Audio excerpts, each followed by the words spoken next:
सत्य की यात्रा में 3 सीढ़ियों को समझ लेना जरूरी है। एक है सीढ़ी विद्यार्थी की। विद्यार्थी का संबंध गुरु से नहीं हो सकता। गुरु मिल भी जाए तो भी विद्यार्थी का संबंध उससे हो नहीं पाएगा। विद्यार्थी का संबंध तो केवल शिक्षक से हो सकता है। विद्यार्थी की भूमिका ही शिक्षक के ऊपर नहीं जाती। विद्यार्थी की आकांक्षा भी सत्य के संबंध में जानने की है, सत्य जानने की नहीं। ईश्वर के संबंध में जानने की है, ईश्वर को जानने की नहीं। विद्यार्थी सूचनाएं इकट्ठा करने में उत्सुक है। विद्यार्थी कुतूहल की एक अवस्था है, बचकानी अवस्था है। और अभागे हैं वे लोग जो वृद्धावस्था तक भी विद्यार्थी ही बने रहते, जो शास्त्र से ही जुड़े रहते, शब्द से और सिद्धांत से। शास्त्र, शब्द और सिद्धांत विद्यार्थी के जगत के हिस्से। दूसरी भूमिका है शिष्य की। शिष्य की भूमिका में गुरु का आविर्भाव होता है। विद्यार्थी तो केवल सत्य के संबंध में जानना चाहता है, शिष्य सत्य को जानना चाहता है। उसकी तृप्ति सूचना से नहीं है, उसकी तृप्ति उधार वचनों से नहीं है। वह अनुभव चाहता है। उसके भीतर कुतूहल ही नहीं है, जिज्ञासा जगी है, गहन जिज्ञासा जगी है। विद्यार्थी कुछ भी दांव पर लगाने को राजी नहीं होगा। मुफ्त जितना मिल जाए ले लेगा। शिष्य दांव पर लगाने को राजी होगा।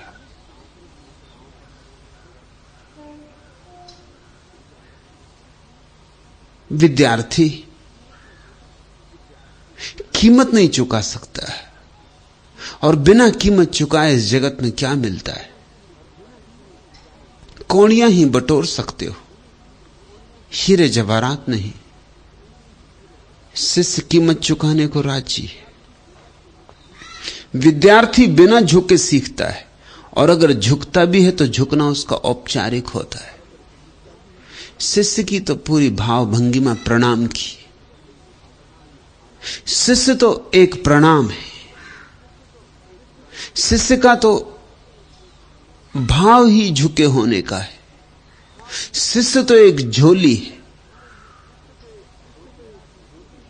शिष्य में जरा भी अहंकार नहीं है। विद्यार्थी तो अहंकार के ही केंद्र से सक्रिय होता है। शिष्य अहंकार को विसर्जित करता है, झुकता है, गुरु के चरण पकड़ता है। विद्यार्थी शब्द ही सुन पाएगा। शिष्य के कानों में निशब्द भी पड़ने लगता है। विद्यार्थी विचारों से जुड़ पाएगा। शिष्य निर्विचार से भी जुड़ने लगता है। विद्यार्थी स्थूल को पकड़ सकता है। शिष्य के भीतर सूक्ष्म का भी अवतरण होने लगता है। विद्यार्थी पढ़ता है पंक्तियों को, शिष्य पंक्तियों के बीच में खाली रिक्त स्थान को भी पढ़ने लगता है। विद्यार्थी रंगता नहीं, सूचना बटोर लेता है। स्वयं रंगने से बच जाता है। शिष्य अपने को रंगता है। बिना रंगे अनुभव हो भी नहीं सकता। प्रेम रंग रस ओढ़ी चदरिया। विद्यार्थी का शिक्षक से जो नाता है व्यावसायिक है, बाजारू है। शिष्य का नाता प्रीति का है, प्रेम का है। वह बाजार की घटना नहीं है। शिष्य का नाता हृदय का है, विद्यार्थी का नाता मस्तिष्क का है। विद्यार्थी उत्सुक है गुरु की जानकारी में, गुरु में नहीं। शिष्य उत्सुक है गुरु में। जानकारी गौण बात है। जब वृक्ष ही हाथ लग गया तो उसके सब फूल अपने आप हाथ लग जाएंगे। विद्यार्थी फूल चुन लेता है, वृक्ष को छोड़ जाता है। ये फूल वृक्ष से टूटते ही मर जाते, और ये फूल कितनी देर गंध देंगे, जल्दी ही बासे हो जाएंगे। विद्यार्थी बासे फूलों के ही ढेर लगाता रहता है। उसके भीतर से सुगंध आनी तो जल्दी ही बंद हो जाती, दुर्गंध आने लगती। हर पंडित से दुर्गंध आएगी, आना अनिवार्य है। सड़े हुए शास्त्र और सड़े हुए शब्द और सदियों पुराना कूड़ा कचरा उसने इकट्ठा कर लिया है। पंडित तो एक तरह का गुदड़ी बाजार है जहां गंदगी बिकती है। हालांकि गंदगी के ऊपर अच्छे अच्छे नाम लगाए गए, सुंदर सुंदर शब्द चिपकाए गए, मगर लेबल को उखाड़ो और भीतर तुम लाश पाओगे, जीवन नहीं। शिष्य गुरु में उत्सुक है, वृक्ष को ही पकड़ लेता है। फूल तो वृक्ष में खिलते ही रहे, खिलते ही रहेंगे। फूलों को क्या पकड़ना, पत्तों पत्तों को क्या पकड़ना। शिष्य जड़ को ही पकड़ लेता है। फूलों का राज उसके हाथ में आ जाता है, फूलों का जीवन स्रोत उसके हाथ में आ जाता है। विद्यार्थी सूचना से ही तृप्त होकर लौट जाता है। शिष्य के जीवन में ज्ञान का पदार्पण होता है। ज्ञान वह जो तुम्हें रूपांतरित करे, सूचना वह जो तुम्हारी स्मृति को भरे। सूचना तुम्हारी जानकारी को बढ़ाती है, ज्ञान तुम्हें बढ़ाता है। सूचना संसार में काम की हो सके शायद, लेकिन ज्ञान परमात्मा में काम आएगा। सूचना की नौका से तुम बाजार में शायद थोड़ा सुविधा पाओगे, लेकिन ज्ञान की नौका तुम्हें उस परम प्यारे के तट तक ले जा सकती है। ज्ञान और सूचना एक जैसे मालूम पड़ते हैं, एक जैसे नहीं। जैसे लाश भी मालूम तो ऐसे ही पड़ती है जैसे जिंदा हो।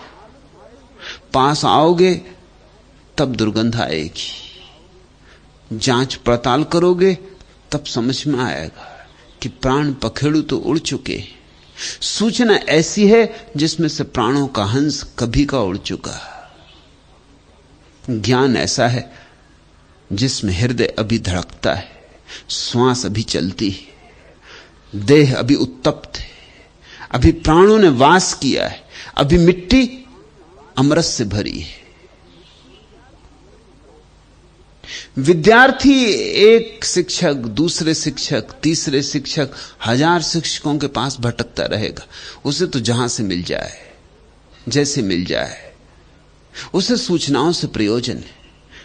उसके हार्दिक लगाव कहीं बनते ही नहीं, उसकी आत्मीयता कहीं निर्मित नहीं होती।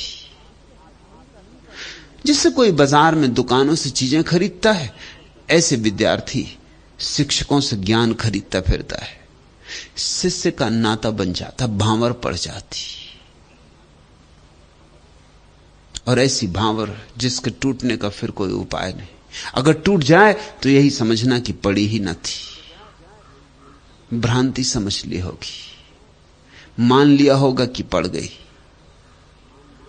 गांठ बंधी न थी। ये गांठ ऐसी जो खुलती नहीं। संसार में तो जो भांवर पड़ती है वो खुल सकती है, उसमें तलाक का उपाय है।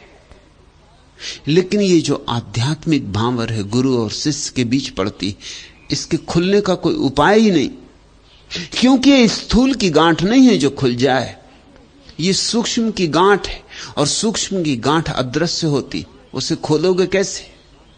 पड़ कैसे जाती है ये भी पता नहीं चलता, तो खोलोगे कैसे? पड़ जाती, घट जाती है घटना। ये प्रेम की घटना है।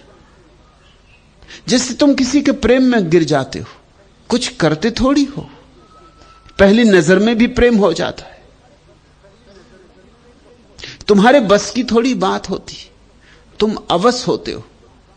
शिष्य और गुरु के बीच इसी प्रेम की आत्यंतिक घटना घटती, अवश होकर शिष्य गुरु में लीन होने लगता है।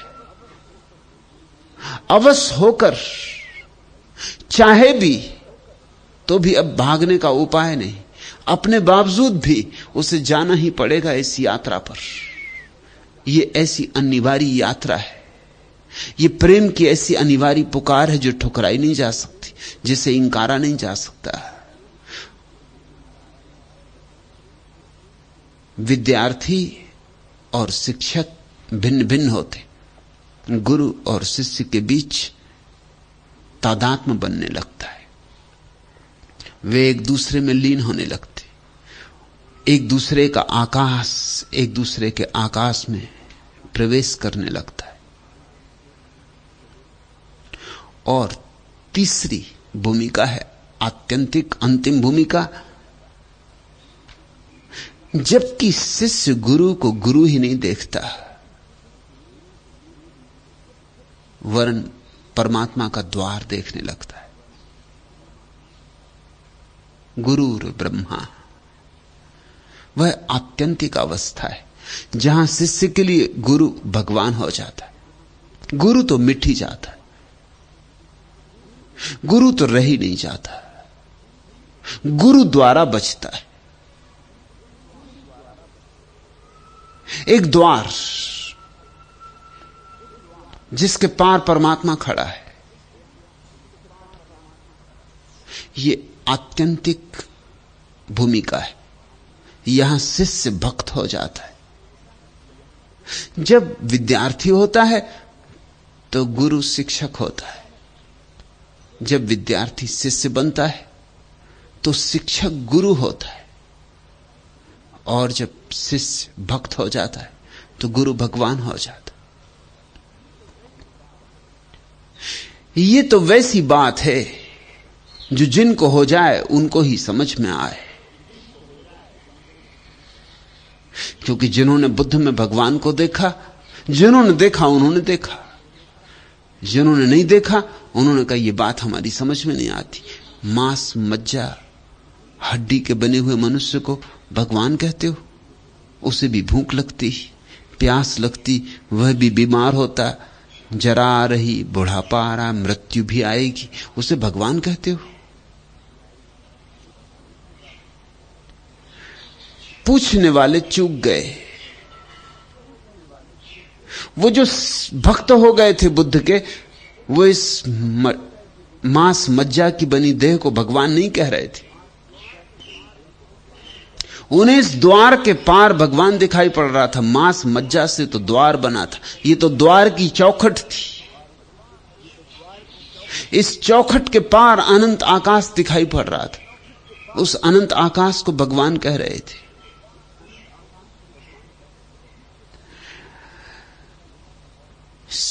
विद्यार्थी और शिक्षक तो बड़े दूर होते हैं, दो अलग लोग।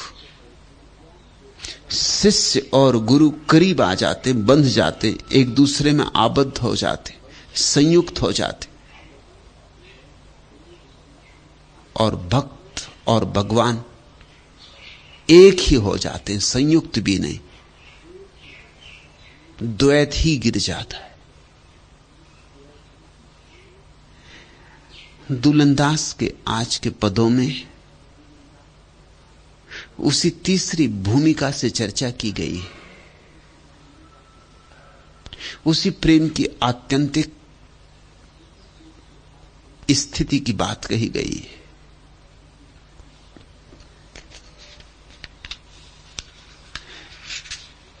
उसे समझना तुम्हें कठिन तो होगा, लेकिन अगर कभी जीवन में प्रेम किया हो तो शायद उस प्रेम से थोड़ा थोड़ा सुराग मिले। कुछ सुन लें, कुछ अपना कह लें। जीवन सरिता की लहर लहर, मिटने को बनती यहां प्रिय। संयोग क्षणिक, फिर क्या जाने हम कहां और तुम कहां प्रिय। पल भर तो सांस साथ बह लें, कुछ कह लें, कुछ सुन लें। आओ कुछ ले लें और दे लें। हम हैं अजान पथ के राही, चलना जीवन का सार प्रिय। पर दुस्सह है, अति दुस्सह है, एकाकीपन का भार प्रिय। पल भर हम तुम मिल हंस खेलें, आओ कुछ ले लें और दे लें। हम तुम अपने में लय कर लें, उल्लास और सुख की निधियां, बस इतना इनका मोल प्रिय। करुणा की कुछ नन्ही बूंदें, कुछ मृदुल प्यार के बोल प्रिय। सौरभ से अपना उर भर लें, हम तुम अपने में लय कर लें। हम तुम जी भर खुलकर मिल लें, जग उपवन की यह मधुश्री। सुषमा का सरस वसंत प्रिय, दो सांसों में बस जाए और ये सांसें बने अनंत प्रिय। मुरझाना है आओ खिल लें, हम जी भर खुलकर मिल लें। जैसे प्रेमी एक दूसरे से मिल जाना चाहते हैं, क्षण भर को ही सही, क्योंकि जगत का मिलन तो क्षण भर का ही हो सकता है। जैसे क्षण भर को प्रेमी और प्रेसी एक दूसरे में डूब जाना चाहते, और क्षण भर को भी सुख की एक पुलक, एक उल्लास, एक झलक, एक वह तो किरण ही होगी, आई और गई, पहचान भी ना पाओगे कि कब आई कब गई। बस भनक कान में पड़ेगी और जाना भी हो जाएगा। लेकिन भक्त और सद्गुरु के बीच जो मिलन की घटना घटती है, वह शाश्वत के तल पर है, क्योंकि समाधि के तल पर है। मैंने कहा विद्यार्थी मिलता है शिक्षक से बुद्धि के तल पर, शिष्य मिलता है गुरु से हृदय के तल पर, भक्त मिलता है भगवान से समाधि के तल पर। हृदय से भी एक और गहरी जगह है तुम्हारे भीतर, वहीं तुम हो, वहीं तुम्हारी आत्मा है। आत्मा के तल पर जब मिलन होता है तब मिलन शाश्वत है। बुद्धि का मिलन तो बनता है, टूटता है। हृदय का मिलन टूट नहीं सकता, मगर जो मिले हैं वो अभी दो होते, आबद्ध हैं, आलिंगनबद्ध हैं, पर हैं अभी भिन्न, टूट नहीं सकते, सच निश्चय ही, मगर अभी दो हैं, अभी एक नहीं हो गए। भक्त और सद्गुरु का मिलन मिलन नहीं है, सम्मिलन है, एक हो गए, संगम हो गया, तीर्थ राज निर्मित हुआ। और इस संबंध में यह समझ लेना जरूरी होगा कि जहां भक्त और सद्गुरु का मिलन होता है, वहां एक तीसरा और आ मिलता है, जिसकी किसी को भी कानो कानो खबर ना पड़ेगी। इसी को प्रतीक रूप में समझाने के लिए प्रयाग को तीर्थराज कहा है। गंगा दिखाई पड़ती, यमुना दिखाई पड़ती, सरस्वती दिखाई नहीं पड़ती। दो नदियां दिखाई पड़ती, एक अदृश्य, दो मिलती, उन दोनों के मिलते हुए जल को भी तुम देख सकते हो, क्योंकि दोनों का रंग अलग है, होगा ही। शिष्य का रंग और गुरु का रंग अलग होगा, भेद होगा, मिल जाने के बाद भी तुम देख सकोगे कि दोनों की धाराएं अलग हैं, मगर एक और सरस्वती आ मिली जो दिखाई नहीं पड़ती। यह तो प्रतीक है, यह उस अंतस के मिलन का प्रतीक है। जहां शिष्य और गुरु मिलते हैं वहीं भगवान भी आ मिलता है। भगवान सरस्वती अदृश्य, शिष्य और गुरु का मिलन कोई साधारण घटना नहीं है, इस जगत की सबसे असाधारण घटना है, क्योंकि उसी घटना में परमात्मा का प्रवेश होता है। इस जगत की सबसे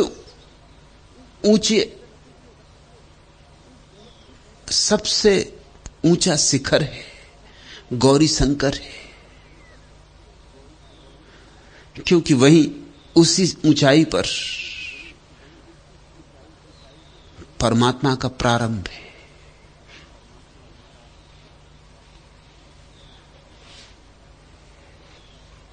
दुलंदास के शब्दों को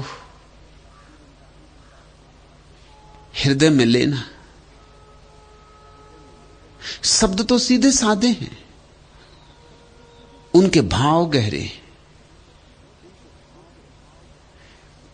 गुरुर ब्रह्मा, गुरु विष्णु है, गुरु शंकर गुरु साध, दुलन गुरु गोविंद भज, गुरुमत अगम अगाध।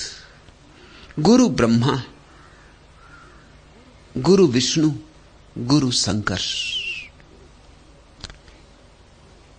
त्रिमूर्ति की इस धारणा को ठीक से समझो।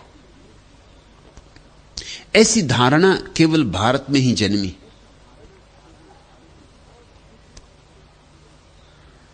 और इस अनूठे अर्थ के साथ जन्मी कि जैसा अर्थ दुनिया के किसी भी देश में, किसी भी धर्म ने परमात्मा को देने की हिम्मत नहीं की।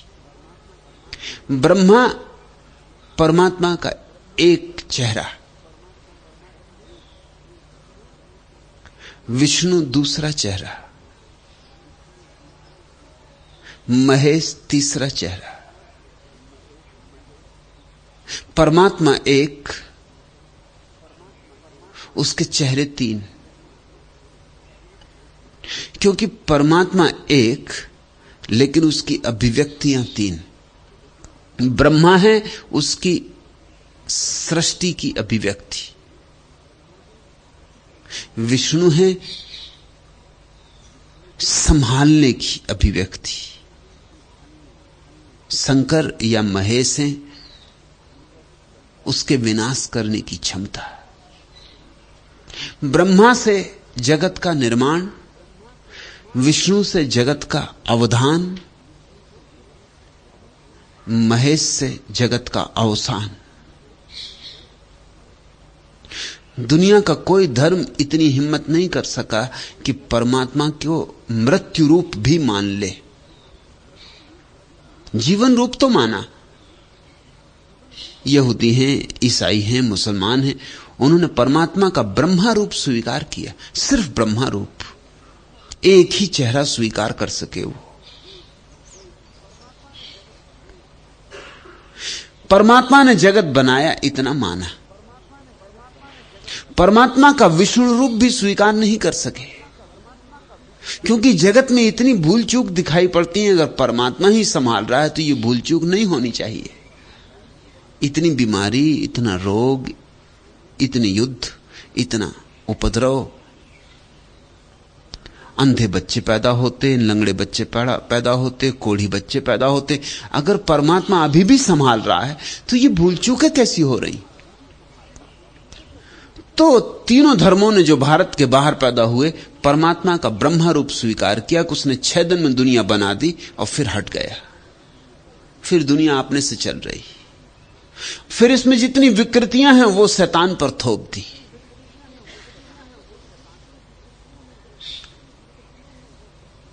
मगर इसमें एक बड़ी तार्किक भ्रांति हो गई, भूल हो गई। इसका अर्थ हुआ कि इस जगत के 2 नियामक हैं, परमात्मा और शैतान।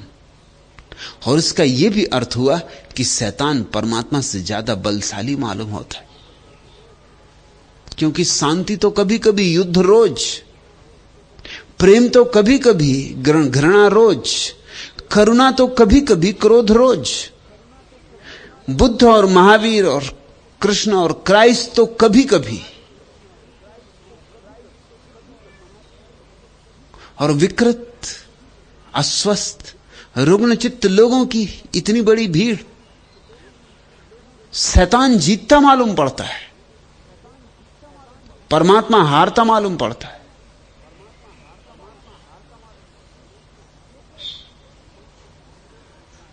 लेकिन एक छोटी सी कमजोरी के कारण यह अड़चन खड़ी हुई। संसार में जो भूल चूक है उसकी कोई व्याख्या न खोज पाए, तो परमात्मा को दूर हटा के रखा। लेकिन परमात्मा ने 6 दिन में दुनिया बना दी, फिर दूर हट गया, फिर दुनिया परमात्मा से खाली और हीन हो गई। जैसे किसी बच्चे ने अपने खिलौनों से कुछ दिन खेला और उन्हें कोने में फेंक दिया, धूल जमने लगी उन पे, और बच्चा उनकी फिक्र लेना भूल गया, ना अब उन्हें धुलाता है, ना नहलाता है, ना सुलाता है। जगत उपेक्षित। तो हमारी प्रार्थना भी क्या उस परमात्मा तक पहुंचेगी जो न मालूम कब जगत को बना के दूर हट गया, शायद भूल ही चुका हो कि उसने जगत बनाया भी था। हमारी प्रार्थना उस तक कैसे पहुंचेगी? हमारे उद्गार उस तक कैसे पहुंचेंगे? नहीं, भारत ने हिम्मत की, उसका दूसरा रूप भी स्वीकार किया, विष्णु रूप। ब्रह्मा की तरह उसने बनाया, विष्णु की तरह वही संभाल रहा है। और भूल चूक अगर है तो उसका कारण है, अकारण नहीं, क्योंकि यहां बिना अंधेरे के प्रकाश नहीं हो सकता, क्योंकि यहां बिना मृत्यु के जन्म नहीं हो सकता, क्योंकि यहां बिना बीमारी के स्वास्थ्य नहीं हो सकता। अस्तित्व के होने का ढंग द्वंदात्मक है। अभिव्यक्ति द्वंद से ही हो सकती है। जहां द्वंद नहीं वहां अभिव्यक्ति नहीं। जब जगत नहीं था तो कोई बुराई ना थी, क्योंकि कोई भलाई भी ना थी। जैसे ही जगत हुआ, भलाई भी हुई, बुराई भी हुई, समान अनुपात में हुई।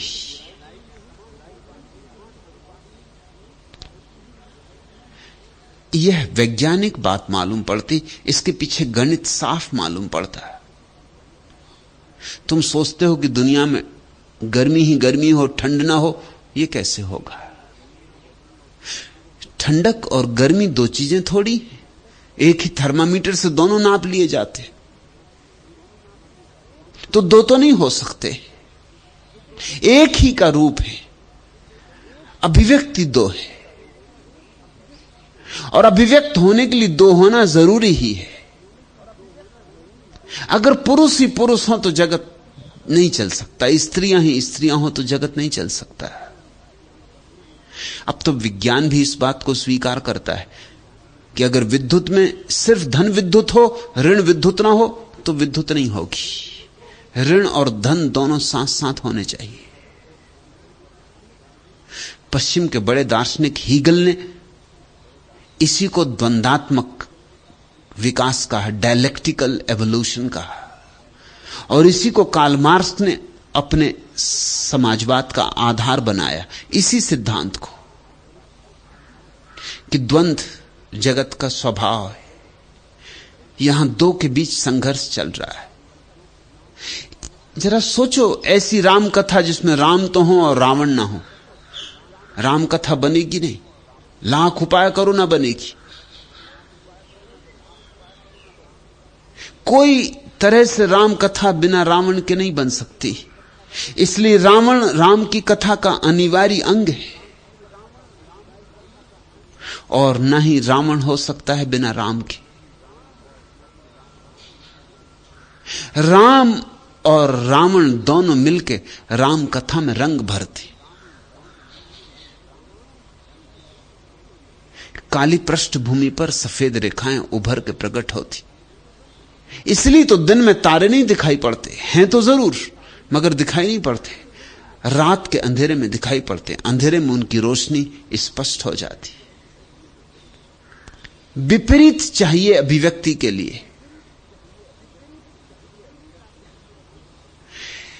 इस विपरीतता के सिद्धांत को स्वीकार करते ही जगत की भूल चूकों को शैतान के ऊपर थोपने की कोई जरूरत न रही। भारत अकेला देश है जिसने शैतान को गढ़ने की आवश्यकता नहीं समझी। परमात्मा काफी है। और भारत अकेला देश है जिसने यह हिम्मत की कि परमात्मा फूल भी है और कांटा भी है।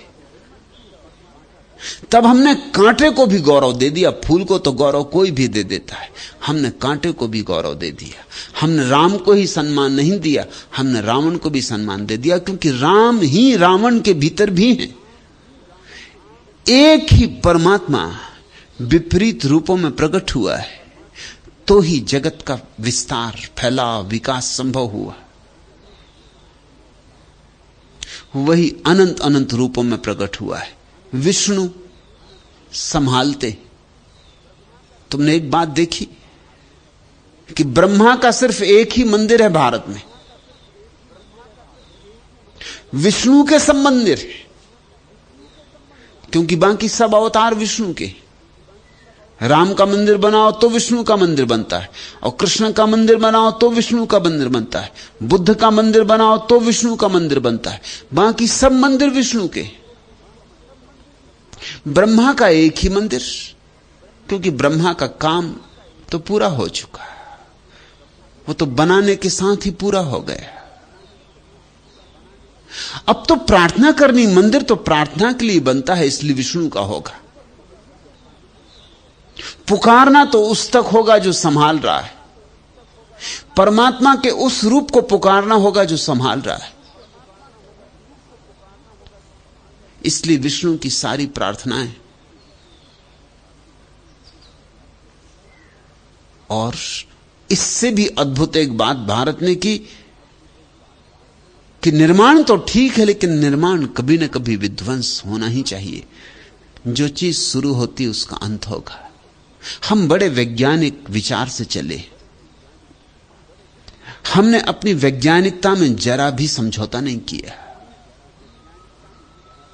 धर्म के नाम पर हमने वैज्ञानिकता को इंकार नहीं किया। हमने धर्म और वैज्ञानिकता के बीच भी एक सेतु बना लिया। जो चीज शुरू होती है वो अंत होगी, जन्म होगा तो मृत्यु होगी, और सृष्टि हुई है तो एक दिन विनाश होगा, प्रलय होगा। तो फिर प्रलय का भी एक रूप होना चाहिए परमात्मा का, जो मिटाएगा। वे ही हाथ जिन्होंने बनाया, वे ही हाथ जिन्होंने संभाला, एक दिन मिटाएंगे भी। उस मिटाने वाले रूप को हमने महेश कहा है।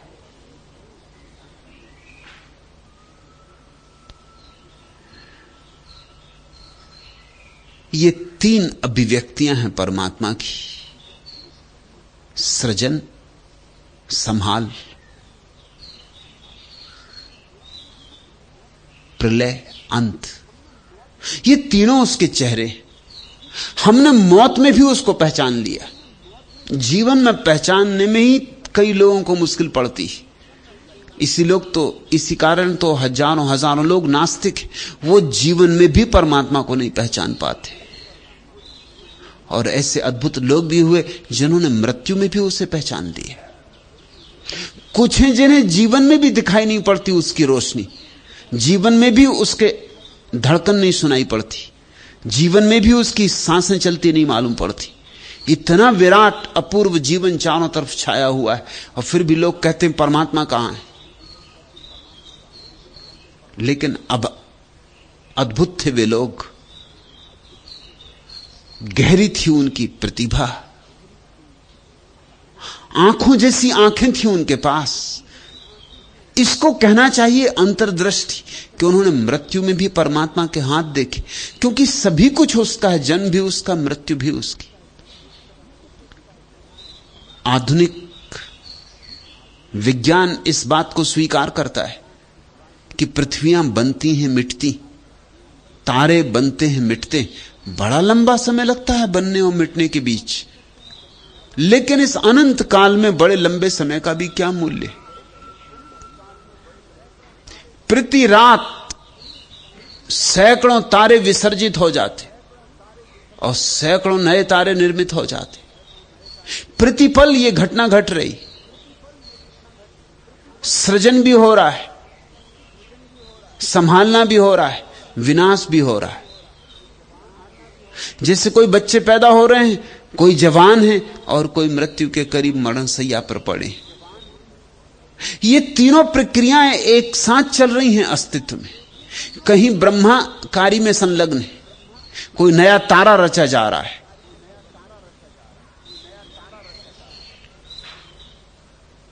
कहीं विष्णु कार्य में संलग्न है, जो रच दिया गया है उसे संभाला जा रहा है। फूल फूल पर रंग भरा जा रहा है, तितली तितली पर रंग डाला जा रहा है। तारों की दीप मालिका सजाई जा रही, लोगों के प्राणों में जीवन का स्वर बजाया जा रहा है, पक्षी गीत गा रहे हैं, वृक्षों में फूल खिल रहे हैं। जहां जीवन बन गया है वहां जीवन को संभाला जा रहा है, और जहां जीवन थक गया है और जहां ऊर्जा विश्राम में जाना चाहती, वहां कोई तारा मृत्यु के करीब पहुंच रहा है, कोई पृथ्वी मृत्यु के करीब पहुंच रही। पिछले 10 वर्षों में वैज्ञानिकों ने एक नई शोध की है जिसको वो कहते हैं ब्लैक होल्स। अब तक उनके बाबत पूरी जानकारी नहीं हो सकी, शायद कभी भी नहीं हो सकेगी, क्योंकि मामला ही कुछ ऐसा है। वैज्ञानिकों ने आकाश में कुछ ऐसे रिक्त स्थान खोजे जिनमें कोई तारा अगर चला जाता है तो समाप्त हो जाता है, एकदम विलुप्त हो जाता है। जैसे बूंद को तुमने पानी की गर्म तवे पर उड़ते देखा हो, छुन से उड़ जाती, एक क्षण पहले थी एक क्षण बाद नहीं, वाष्पीभूत हो गई। या सुबह के सूरज में तुमने किसी पत्ते पर उड़ती ओस की किरण को देखा हो, ऐसे तारे भी उन रिक्त स्थानों में प्रवेश करते ही विलीन हो जाते। उनको ब्लैक होल कहते। काले छिद्र, काले क्योंकि उनमें मृत्यु घटती। और अभी अभी 2 साल के भीतर इस बात की भी खोज होनी शुरू हुई कि जैसे काले छिद्रों को खोजा गया, काले छिद्रों की दूसरी तरफ दूसरा पहलू, जैसे सिक्के का दूसरा पहलू होता है, शुभ्र छिद्र, व्हाइट होल्स।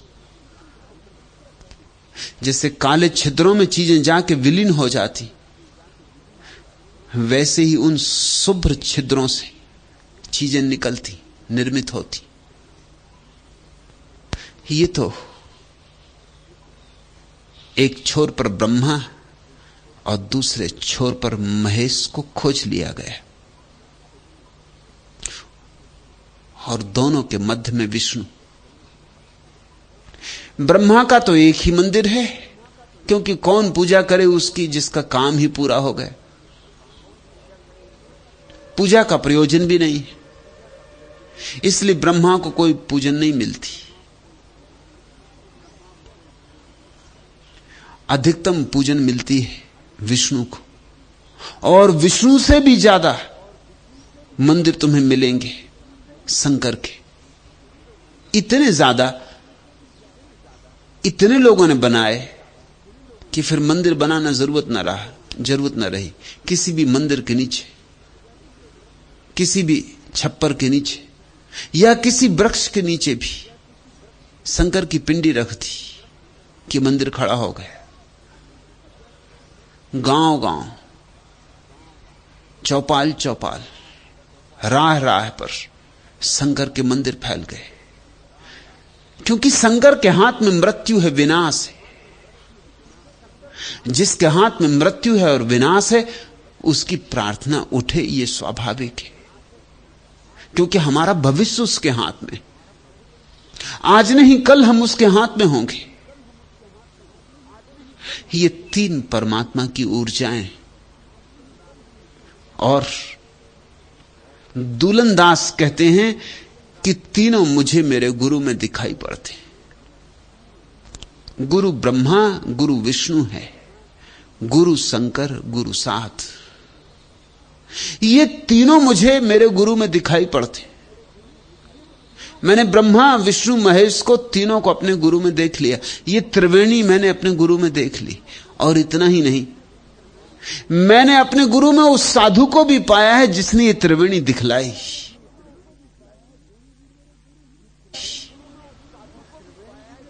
ये त्रिवेणी भी मेरे गुरु हैं और इसको दिखाने वाला इशारा भी मेरे गुरु। दुल्हन गुरु गोविंद भजु। और इसलिए दुल्हनदास कहते हैं एक गुरु को भज लिया तो तीनों को भज लिया। क्या अलग अलग याद करते रहे ब्रह्मा की, विष्णु की, महेश की। एक गुरु को याद कर लिया तो तीनों को याद कर लिया। एक के साधते ही तीनों सध गए। और ना इतना कि केवल तीनों सध गए, एक गुरु को ही याद कर लिया तो गुरु में सारे साधुओं की याद पूरी हो गई। नमो लोए सब साहूणम। सब साधुओं को नमस्कार हो गया। गुरुमत अगम अगाध। इसलिए कहते हैं कि जो गुरु की धारणा को समझ ले, जो गुरु शब्द में छिपे हुए राज को समझ ले, उसने जीवन के अगाध सत्य को समझ लिया। क्योंकि इस छोटे से शब्द गुरु में हमने वो सब समा के भर दिया। ये तो एक छोटा सूत्र है, जिस सूत्र में हमने सब भर दिया है।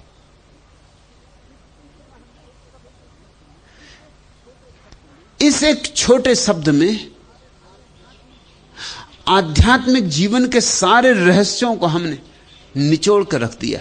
जैसे हजार हजार फूलों से निचोड़ के इत्र बनता है, ऐसे हमने सारे आध्यात्मिक अनुभवों को निचोड़ कर जो इत्र बनाया है वह गुरु है।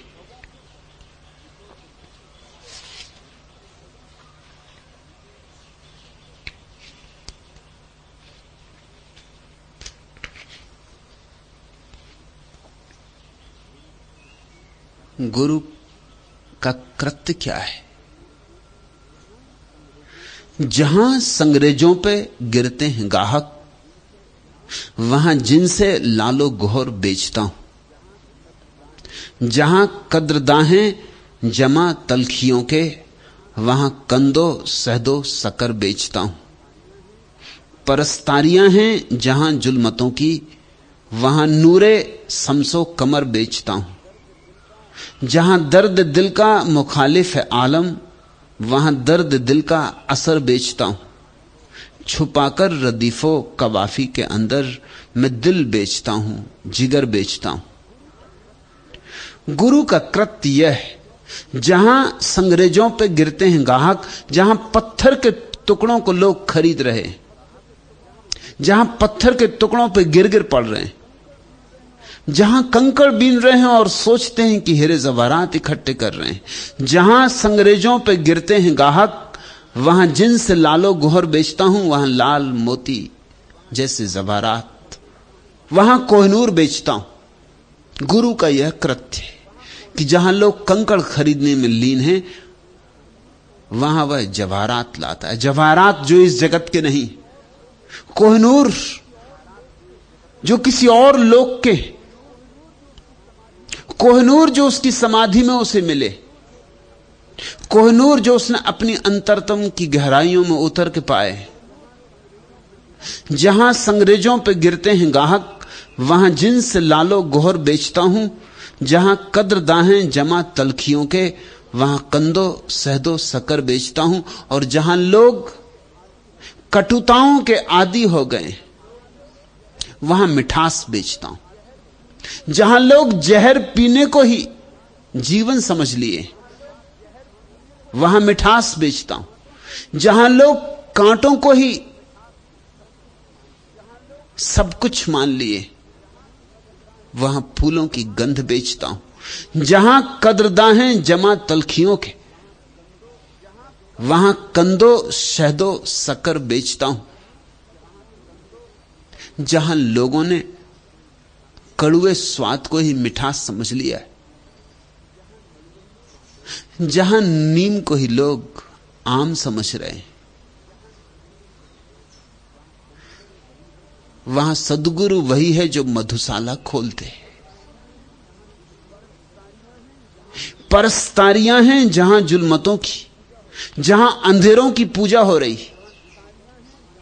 परस्तारियां हैं जहां जुल्मतों की, वहां नूरे समसो कमर बेचता हूं, वहां सूर्य चंद्र का प्रकाश बेचता हूं। जहां लोग अंधेरों की पूजा कर रहे हैं, जहां अमावस देवी हो गई, वहां पूर्णिमा की खबर लाता हूं। और जहां लोग रातों के आदी हो गए और भूल ही गए कि रातों की कोई सुबह भी होती, वहां सुबह बेचता हूं। परस्तारियां हैं जहां जुल्मतों की, वहां नूरे समसो कमर बेचता हूं। जहां दर्द दिल का मुखालिफ आलम, वहां दर्द दिल का असर बेचता हूं। और उस संसार में जहां प्रेम को खरीदने को कोई तैयार ही नहीं, जहां सारा संसार हृदय विरोधी है, जहां लोग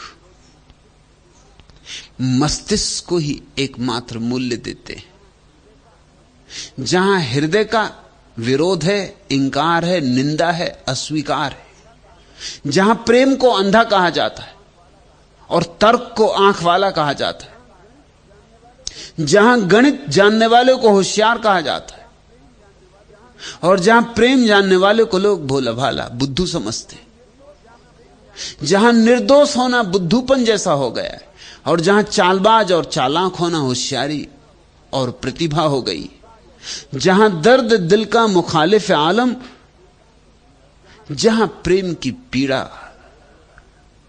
का विरोध हो रहा है, वहां दर्द दिल का असर बेचता हूं। वहां प्रेम की पीड़ा की ही बेचने की मैंने दुकान खोल रखी, क्योंकि प्रेम की पीड़ा से ही सेतु बनता है परमात्मा तक।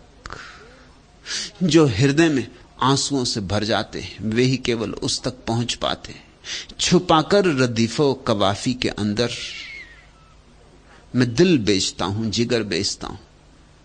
अपने शब्दों में, अपने काव्य में छिपा छिपा कर मैं दिल बेचता हूं, जिगर बेचता हूं। सद्गुरु वही है जो तुम्हारे सोए दिल को जगा दे, जो अपने धड़कते दिल के करीब तुम्हारे दिल को ले आए, उसके धड़कते दिल को तुम्हारा दिल देख के धड़क उठे, जो अपनी प्यास तुम्हें दे दे और अपनी पीड़ा तुम्हें दे दे और अपना प्रेम तुम्हें दे दे। और एक दिन आए वैसी शुभ घड़ी जब अपना परमात्मा तुम्हें दे दे।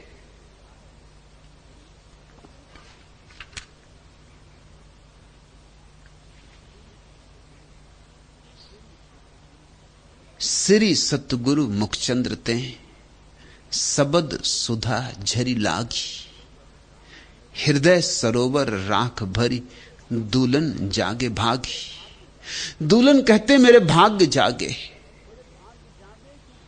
मेरे भाग्य जागे, क्योंकि सतगुरु की शब्द सुधा बरस रही, उनकी वाणी का अमृत झर रहा और मैं अपने हृदय सरोवर में भर रहा हूं। ऐसा ही तुम भी करो, दूलन कहते, श्री सतगुरु मुखचंद्र ते सबद सुधा झरी लागी। सदगुरु के शब्द शब्दों की तरह मत सुनना, उन शब्दों में कुछ और भी है, कुछ ज्यादा भी है जो शब्दों में नहीं होता। वे शब्द डूबे आ रहे हैं किसी शराब से, वे किसी सुधा से भरे, किसी अमृत में डुबकी लगा के आ रहे हैं। वे शब्द साथ में समाधि की गंध ला रहे हैं। सबद सुधा झरी लागी, और जैसे झरी लगी हो वर्षा में चूक मत जाना। कोई कोई तो वर्षा में भी चूक जाते, ऐसे अभागे। अपने बर्तन को उल्टा रख के बैठ गए तो वर्षा में भी चूक जाओगे। और जो लोग भी बुद्धि से सुनते हैं वो बर्तन को उल्टा रख के बैठे। हृदय को खोलो, पियो, सुनो मत, पियो,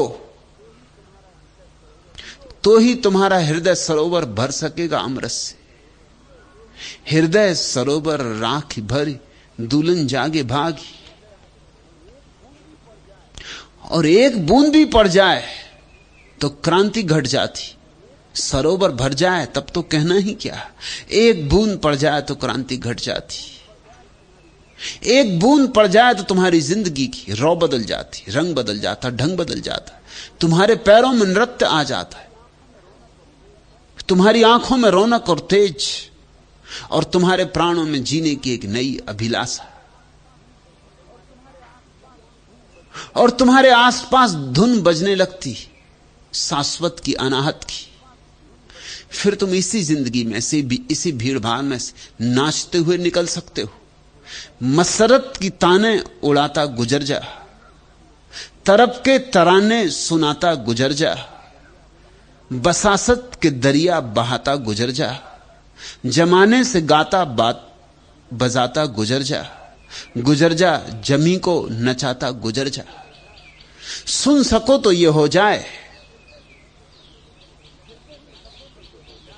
हृदय से सुन सको तो ये हो जाए, विद्यार्थी की तरह नहीं, शिष्य की तरह सुन सको तो ये हो जाए, और भक्त की तरह सुन लो तब तो तुम भी कहो दुल्हन जागे भागी। मसरत की ताने उड़ाता गुजर जा, तरफ के तराने सुनाता गुजर जा, बसासत के दरिया बहाता गुजर जा, जमाने से गाता बजाता गुजर जा, गुजर जा जमी को नचाता गुजर जा। मिटा डाल एहसास से आजारे गम को, जो दाना है तो फेंक दे बारे गम को, जला दे फरामीने सरकारे गम को, जरी है तो हर एक दीवारे गम को, हिलाता बिठाता गिराता गुजर जा। जमानो मका की सितमरानियों पर, मसाइब की हंगामा सामानियों पर, हयाते दो रोजा की नादानियों पर, खता और खता की पसेमानियों पर नजर डालता मुस्कुराता गुजर जा। ये माना कि ये जिंदगी पुर अलम है, ये माना कि ये जिंदगी मौज सम है, ये माना कि ये जिंदगी एक सितम है, ये माना कि ये जिंदगी गम ही गम है, सरे गम पे ठोकर लगाता गुजर जा। अगर हर नफस है सताने पे माइल, अगर जिंदगी है रुलाने पे माइल, अगर आसमां है मिटाने पे माइल, अगर दहर है रंग उड़ाने पे माइल, खुद इस दहर का रंग उड़ाता चला जा। जहां की रविश है बहुत जालिमाना, रिया हर फसू है दगा हर फसाना, न कर फिर भी ये सिकवाए आमियाना, कि आंखें दिखाता है तुझको जमाना, जमाने को आंखें दिखाता चला जा। मसरत की ताने उड़ाता गुजर जा, तरफ के तराने सुनाता गुजर जा, बसासत के दरिया बहाता गुजर जा, जमाने से गाता बजाता गुजर जा, गुजर जा जमी को नचाता गुजर जा। एक बूंद भी पड़ जाए तो तुम नाच उठो। तो ठीक ही कहते हैं दुल्हन कि कैसे मेरे भाग्य, कैसा मेरा सौभाग्य, हृदय सरोवर राख भरी, दुल्हन जागे भागी। दुल्हन गुरुते बिसेबस कपट करें जे लोग, निर्फल तिनकी सेव है निर्फल तिनका जोग। लेकिन ऐसे अभागे भी हैं कि गुरु के पास भी कपट से जाते, ऐसे नासमझ भी हैं, ऐसे नादान भी हैं, ऐसे मूढ़ भी हैं कि गुरु के पास जाके भी उनके भीतर की जो आकांक्षा होती वो क्षुद्र को ही मांगने की होती। गुरु चाहे कोहनूर देता हो, उनकी नजर कंकड़ पत्थरों पर लगी रहती। गुरु के पास जाके भी अपने हृदय को पूरा नग्न नहीं छोड़ पाते, वहां भी छिपा लेते, वहां भी आड़ रखते हैं, वहां भी पर्दा रखते हैं। चिकित्सक के पास बीमारी छिपाओगे तो चिकित्सा कैसे होगी? गुरु के पास कुछ भी नहीं छिपाना, तो ही तुम विद्यार्थी के जगत से ऊपर उठोगे और शिष्य बनोगे। दुल्हन गुरुते विषय बस, कपट करें जे लोग, लेकिन हृदय में न मालूम कितने कितने तरह की वासनाएं छिपाए हुए हैं लोग, उनको भी प्रकट नहीं करते। कहते नहीं कि मैं कैसा हूं, कहते नहीं कि मैं कैसे जहर से भरा हूं, कहते नहीं कि मेरी कैसी अपात्रता है, और तुम ही ना कहो तो तुम्हें स्वच्छ कैसे किया जा सके, तुम्हारे पात्र को निखारा कैसे जाए। निर्फल तिनकी सेव है, फिर तुम कितनी ही सेवा करो, गुरु के पैर दबाते रहो, पैर दबाने से कुछ भी ना होगा और सेवा करने से कुछ भी ना होगा। एक ही सेवा है कि तुम गुरु के समक्ष अपने को अपनी समग्रता में, अपनी समग्र नग्नता में खुला कर दो। तुम वैसे प्रकट हो जाओ जैसे हो। सारे संसार को धोखा देते हो, कम से कम गुरु को तो धोखा मत दो। एक जगह तो ऐसी हो जहां तुम निर्भर हो सको और धोखा ना देना पड़े। एक जगह तो ऐसी हो जहां कुछ छिपाना ना पड़े, जहां कोई झूठ ना हो, और उसी जगह से त्राण मिलेगा। नहीं तो सब योग, सेवा, भजन, कीर्तन सब व्यर्थ है। सुनत चिकार पिपील की, ताही रटऊ मन माही, दूलनदास विश्वास भजु, साहिब बहरा नाई।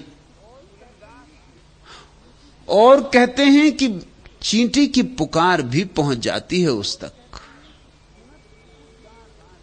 सुनत चिकार पिपील की, ताहू रटऊ मन माही। इसलिए चिल्ला चिल्ला के कहने की कोई जरूरत नहीं है।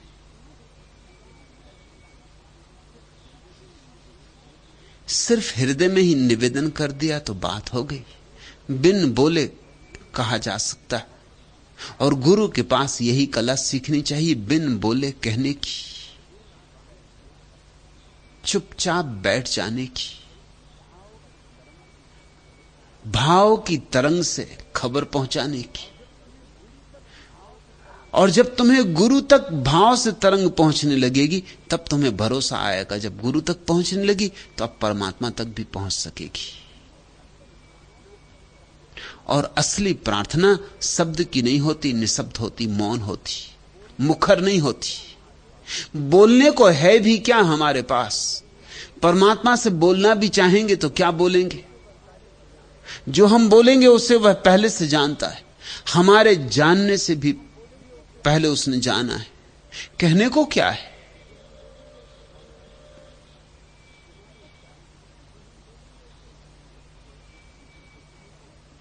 वह तो चींटी की आवाज भी सुन लेता है, वह तो वृक्षों की आवाज भी सुन लेता है, वह तो पत्थरों की आवाज भी सुन लेता है, वह तो सबके भीतर रमा बैठा है। दुल्हन यही जग जन्मी के, हरदम रटना नाम, केवल राम सनेहु बिन, जन्म समूह हराम। राम के नाम को लेने की कला सीखो, चुपचाप भाव के जगत में। दुल्हन यही जग जन्म के, हरदम रटना नाम। और अगर राम राम राम राम ऐसा रटना पड़े तो 24 घंटे रट भी ना सकोगे। सोओगे तब तो बंद हो जाएगा रटन। और भी तो काम करने होंगे, बाजार भी जाना होगा, दुकान भी चलानी होगी, रोटी भी कमानी होगी, बच्चों की देखभाल भी करनी होगी। उसने तुम्हें जो जगत और जीवन दिया है, उसे छोड़कर भागना उसका अपमान होगा। इसलिए मैं भगोड़ों का पक्षपाती नहीं हूं। भगोड़े सन्यासी नहीं है, भगोड़े सिर्फ कायर है। परमात्मा ने जिंदगी दी, जीने को दी, और उसके पीछे कुछ राज है। क्योंकि जिंदगी जीने से ही कोई जिंदगी के पार जाने की कला सीखता है। जो जिंदगी से भाग गया वो जिंदगी का अतिक्रमण नहीं कर पाता। सीढ़ी ना चढ़ोगे तो सीढ़ी के पार कैसे जाओगे? सीढ़ी से ही भाग जाओगे तो पार कैसे जाओगे? इसलिए कोई राम राम राम राम ऐसे रटते रहने का सवाल नहीं है। भाव के जगत में तुम्हारा किसी से प्रेम हो जाता है तो याद बनी रहती। मां 1000 काम करती और बच्चे की याद बनी रहती। वो झूले से नीचे तो नहीं उतर गया, कि वो सीढ़ी के पास तो नहीं पहुंच गया, कि उसने दिए के पास तो नहीं पहुंच गया। रात भी मां सोती है, आकाश में बादल गरजते रहे वो उसे सुनाई नहीं पड़ते, लेकिन बच्चे को जरा सी आवाज, बच्चे का जरा कुनमुनाना और उसकी नींद खुल जाती। कैसा चमत्कार है! आकाश में बादल गरज रहे हैं, बिजली कौंध रही और मां की नींद नहीं टूटी, और बच्चा जरा सा कुनमुनाया और नींद खुल गई। कहीं भीतर भाव के लोक में स्मरण सतत बह रहा है, नींद में भी बह रहा है। दूल्हन यह जग जन्म के, हरदम रटना नाम, केवल राम सनेहु बिन, जन्म समूह हराम। सुनत चिकार पिपील की, ताहि रटऊ मन माही, मन ही मन में रटो। दूलनदास विश्वास भजु, साहिब बहरा नाई। और याद रखो कि परमात्मा बहरा नहीं है, कि तुम्हें खूब चिल्लाना पड़े, कि तुम्हें जोर जोर से अजान करनी पड़े, कि तुम्हें जोर जोर से मंदिर के घंटे बजाने पड़े। परमात्मा बहरा नहीं, परमात्मा तो तुम्हारे ही भीतर बैठा है। घंटे बजा के तुम किसको सुना रहे हो? जोर जोर से चिल्ला के तुम किसकी पूजा कर रहे हो? आंख बंद कर लो, चुप हो जाओ और तुम्हारी पूजा पहुंच गई। बंद आंख, भीतर अपने खाली पन में अर्चना करो, साधना करो। भीतर के शून्य को ही उसके चरणों में चढ़ाओ, और सब फूल व्यर्थ है।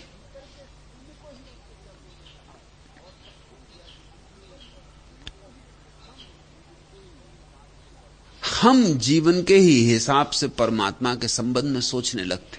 हम सोचते हैं जोर से चिल्लाओ तो लोग सुनेंगे, तो हम सोचते हैं परमात्मा भी जब ही सुनेगा जब जोर से चिल्लाएंगे। लोग शायद चिल्लाने से सुनते हों क्योंकि लोग बहरे हैं।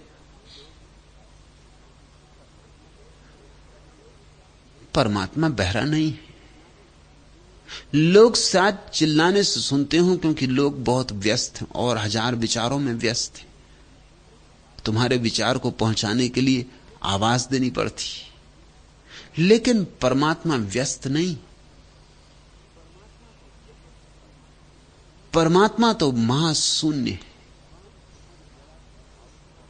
वहां तो तुम्हारी जरा सी भाव की तरंग जल्दी पहुंच जाएगी,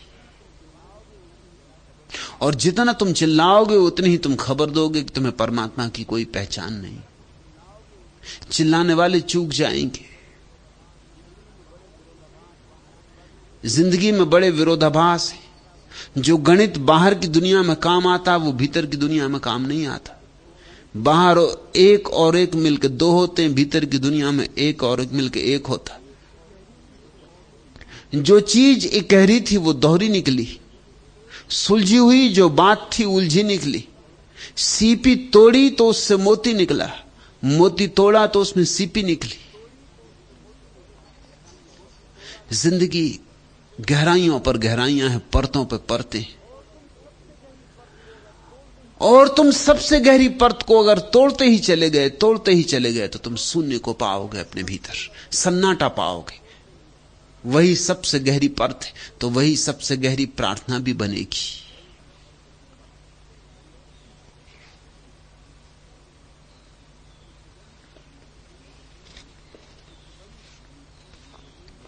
चितवन नीची ऊंच मन, नाम ही जिकर लगाए। दुल्हन सूझे परम पद, अंधकार मिट जाए।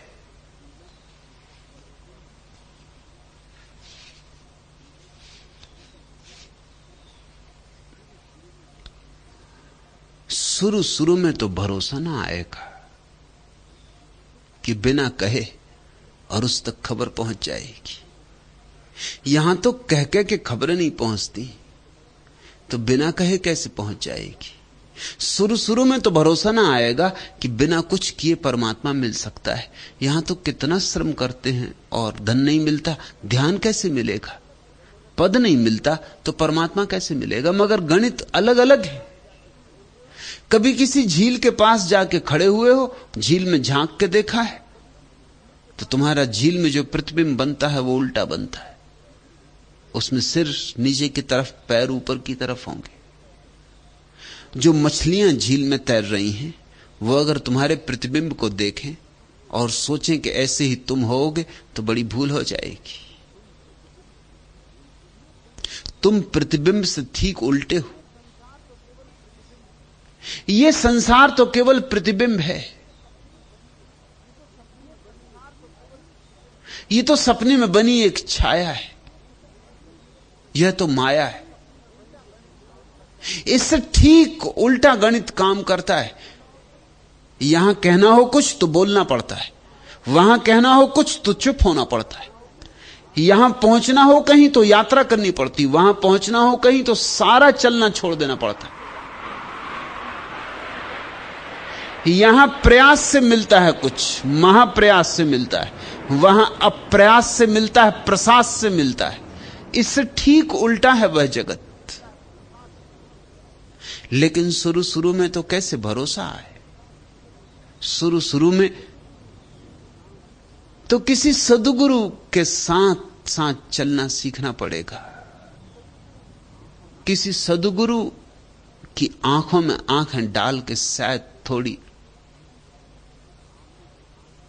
संभावना बने भरोसे की, नहीं तो बड़ा अविश्वसनीय लगता है। हजार संदेह उठते। मित्र आशा के सहारे, सोचता था लग सकेगी पार यह नौका किनारे। किंतु सागर की हिलोरें और मेघाच्छन्न अंबर, तेज चलता था प्रभंजन और नौका जीर्ण जर्जर। बुझ चुके थे आह नन्हे दीप के नभ के मौन तारे। हाथ में पतवार जिसके था ना कुछ विश्वास उसका, और यात्री बन चुका था मुद्दतों से दांत उसका। अब उसी पर था डुबोए और चाहे तो उबारे। डूब जाना है उदधि का किंतु शायद पार पाना, और खो देना मोहब्बत का उसे मन में छिपाना। फिर न कैसे छोड़ देता नाव आशा के सहारे, मित्र आशा के सहारे। पहली बार तो सिर्फ आशा के सहारे ही नाव छोड़नी पड़ती। किसी के प्रेम से अगर तुम्हारे भीतर आशा की किरण पैदा हो जाए तो तुम नाव छोड़ दो।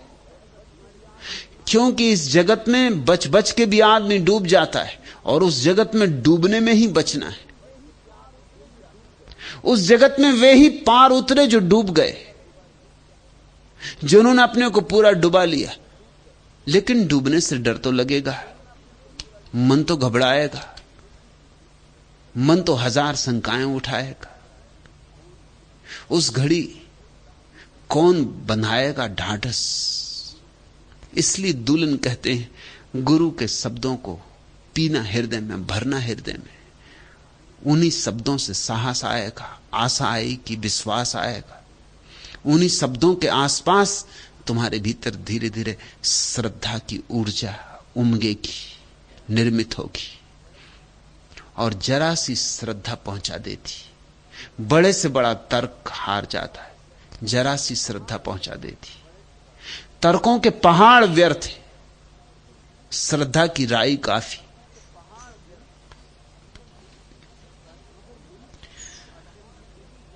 मगर मनुष्य की अड़चन भी समझने जैसी है। यहां जहां जहां विश्वास किया वहां वहां धोखा खाया। जिस पे भरोसा किया उसी ने धोखा दिया। जब भरोसा किया तभी धोखा खाया। इसलिए धीरे धीरे भरोसे की आदत टूट गई है। हमने एक अजीब दुनिया बनाई है। हमने एक ऐसी दुनिया बनाई है जिसमें संदेह को तो बनने के लिए सब उपाय हैं और श्रद्धा को बनने के कोई उपाय नहीं। इसलिए मैं कहता हूं यह दुनिया अभी धार्मिक नहीं है, और इस दुनिया में अभी कोई देश धार्मिक नहीं हुआ। इक्के दुक्के लोग धार्मिक हुए। कोई देश अभी धार्मिक नहीं हुआ, भारत भी अभी धार्मिक नहीं हुआ। ये भ्रांतियां हैं। किस देश को मैं धार्मिक कहूंगा? मेरी परिभाषा में वह देश धार्मिक होगा जहां का जीवन लोगों में सहज ही श्रद्धा को जन्माता हो, उसको हम धार्मिक देश कहेंगे। जहां संदेह अपने आप मर जाते हो,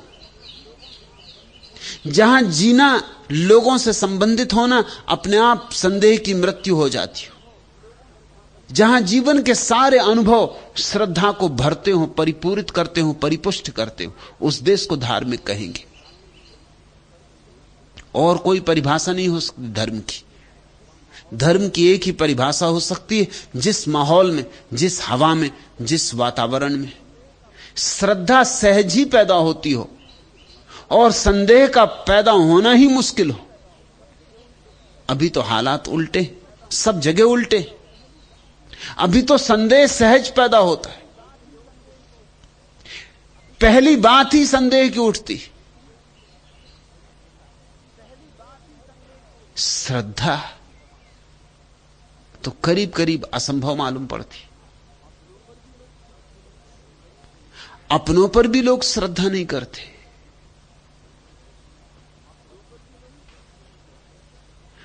पति पत्नी पर श्रद्धा नहीं करता, पत्नी पति पर श्रद्धा नहीं करती। दोनों एक दूसरे की जासूसी करते रहते कि कहीं दूसरा धोखा ना दे रहा हो। बच्चे मां बाप पर भरोसा नहीं करते, मां बाप बच्चों पर भरोसा नहीं करते, मित्र मित्र पर भरोसा नहीं करते, शत्रुओं की तो बात ही छोड़ दो। तुम किस पे भरोसा करते हो? तुमने कभी सोचा तुम किसी पे भरोसा करते हो? या सबसे तुम्हारे संबंध संदेह के? चाहे तुम कहो चाहे तुम ना कहो, कहने की बात नहीं कर रहा हूं, भीतर खोजना, तुम्हारे सारे संबंध संदेह के। तो फिर तुम्हारे जीवन में श्रद्धा कैसे और कब पैदा होगी?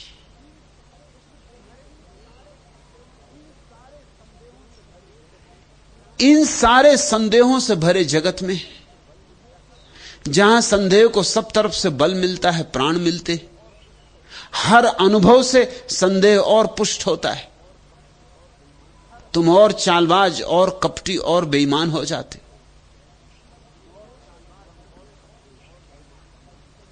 वहां किसी एक ऐसे संबंध को तो निर्मित कर लो जीवन में, कम से कम एक संबंध तो ऐसा हो जहां सारे संदेह उतार कर रख दो, जहां श्रद्धा से जुड़ो। वही शिष्य भाव है।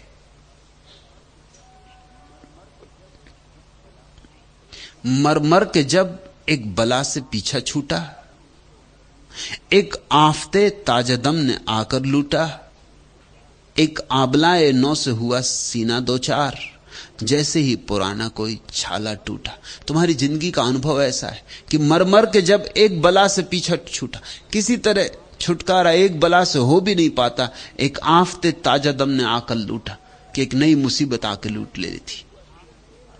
एक आबलाए नौ से हुआ सीना दो चार, हृदय में एक छाला बना, किसी तरह वो घाव भर भी नहीं पाया था, जैसे ही पुराना कोई छाला टूटा कि नया आ गया।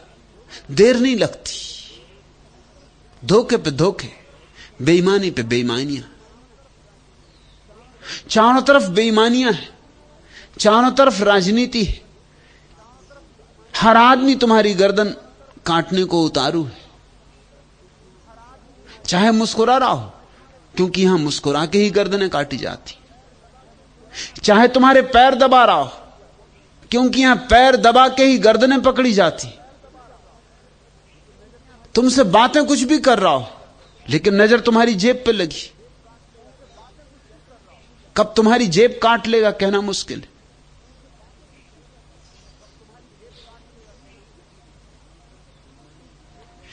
यहां चारों तरफ बेईमानी है, चारों तरफ धोखा है।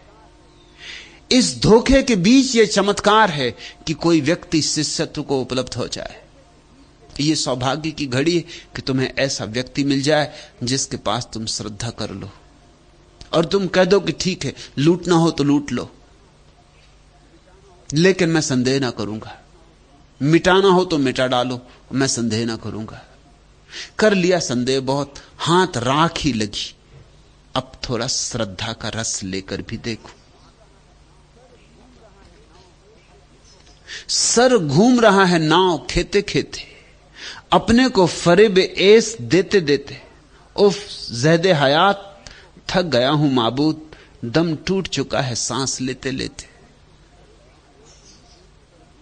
मनुष्य की ऐसी हालत है, सर घूम रहा है नाव खेते खेते, न कहीं पहुंचती नाव, न किसी किनारे लगती, गोल चक्कर खा रही जैसे कोल्हू का बैल हो। सर घूम रहा है नाव खेते खेते, अपने को फरेब एस देते देते, और हम दूसरों को ही धोखा नहीं दे रहे, अपने को भी धोखा दे रहे हैं। कल भी तुमने क्रोध किया था, और कल भी तुमने कसम खाई थी कि अब क्रोध न करेंगी, कोई सार नहीं। आज फिर तुम क्रोध कर रहे हो, तुम खुद को ही धोखा दे रहे हो। कल भी तुमने कहा था कि यह सब व्यर्थ है, इसमें कोई सार नहीं, अब दोबारा नहीं पढ़ना। आज फिर पढ़े जा रहे हो, अपने को ही धोखा दे रहे हो। कल भी कहा था बहुत दौड़ चुके धन के पीछे, क्या सार, कल आएगी मौत, सब पड़ा रह जाएगा।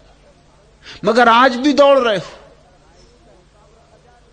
और अगर तुम्हारे अतीत का हिसाब रखा जाए तो तुम कल भी दौड़ोगे, परसों भी दौड़ोगे। तुम दौड़ते दौड़ते मौत में ही गिर जाओगे, तब तक दौड़ोगे। तुम अपने को भी धोखा दे रहे हो। और ऐसा नहीं कि तुम्हें अनुभव नहीं हुए, ऐसा नहीं कि तुम्हें कई बार यह बोध नहीं मिला कि पहुंच गए बड़े पद पर, क्या पाया, मगर फिर भी दौड़ जारी है। धन भी मिल गया, क्या पाया, फिर भी दौड़ जारी। जैसे कि तुम रुकना ही भूल गए हो, जैसे कि तुम रुको कैसे, यही तुम्हें समझ में नहीं आता।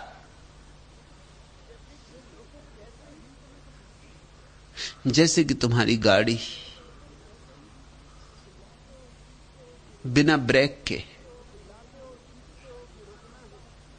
चिल्लाते हो, चीखते हो कि रुकना है, रुकना चाहता हूं, मगर गाड़ी है कि चलती चली जाती। अपने को ही धोखा दे रहे हो।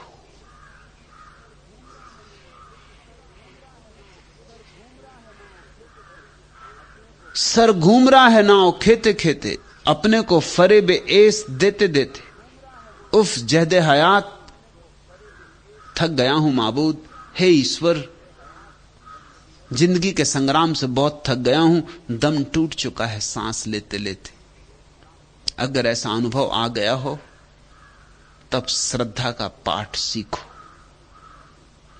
अब एक नई सांस लो, एक नए लोक में, एक नई हवा में, नई किरणें पियो, नई सबनम पियो, नए चांद तारों से जोड़ो। देख लिया संदेह का एक संसार, अब थोड़ा श्रद्धा का लोक भी अनुभव करो।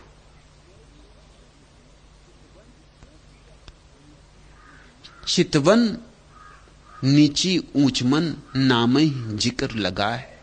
अब आंख नीची कर लो, अर्थात अहंकार को अब हटा दो। बहुत अकड़ के देख लिया,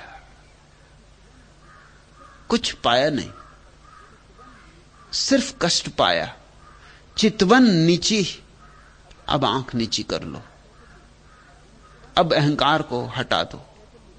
ऊंच मन, अब चैतन्य को जगाओ। अहंकार को तो गिराओ और चैतन्य को जगाओ। नाम ही जिक्र लगाए, और प्रक्रिया इसकी, दोनों काम की प्रक्रिया एक ही है। अगर प्रभु के नाम का स्मरण लगने लगे तो एक तरफ अहंकार घटेगा और दूसरी तरफ चैतन्य जगेगा। नाम ही जिक्र लगाए, दुल्हन सूझे परम पद, अंधकार मिट जाए। तो जल्दी ही परम पद मिल जाएगा। परम पद का अर्थ होता है जिसे पाने के बाद फिर और कुछ पाने को न रह जाए, जिसे पाते ही सब पा लिया, जिसे पाया तो पता चला कि कभी कुछ खोया ही नहीं था, उसे कहते परम पद। और अंधकार मिट जाए। अंधकार हमारे संदेहों के कारण है। हमारे संदेह ही जम जम के गहन अंधकार हो गए। हमारा संदेह ही हमारी अमावस बन गई, और हमारी श्रद्धा के ही छोटे छोटे दिए जलने लगे तो दिवाली हो जाए।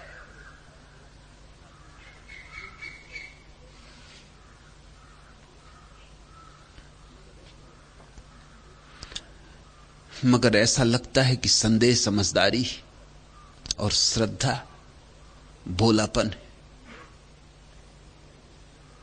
संदेह लगता है बुद्धिमानी और श्रद्धा अपने हाथ लुटने की तैयारी।